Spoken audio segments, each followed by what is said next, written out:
A question from Faridabad from Hitesh. What are your thoughts on the recent IPO performance and that big question that is always asked, retail investors and how should they go about selecting the IPO from this rush of paper?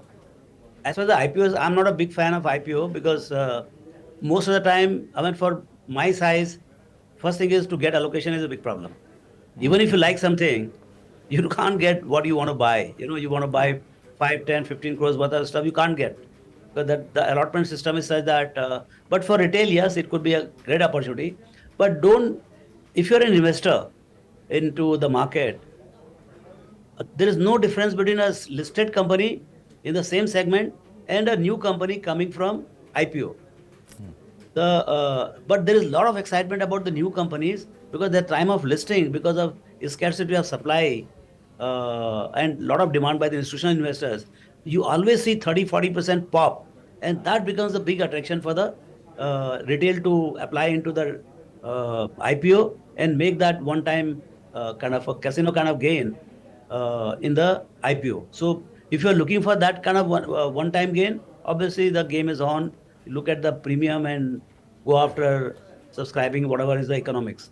But I think if you are an investor and you want to build a good portfolio of companies, sensible companies, there is fundamentally no difference between shares bought through IPO or shares bought through secondary market.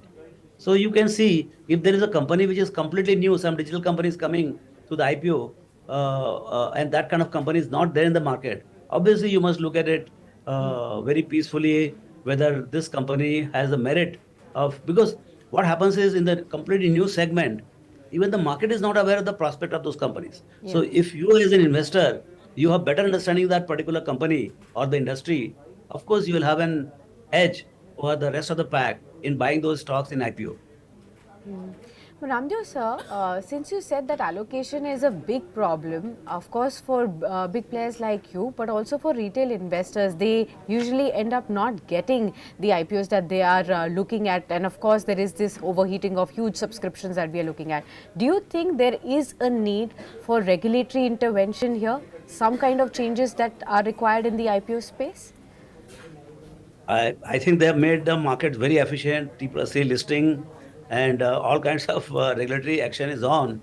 I mean, they have made the entire process very efficient, and now it takes just about 2.5, 3 months to get it cleared. And I was surprised when I heard that SEBI's mandate is now capital formation.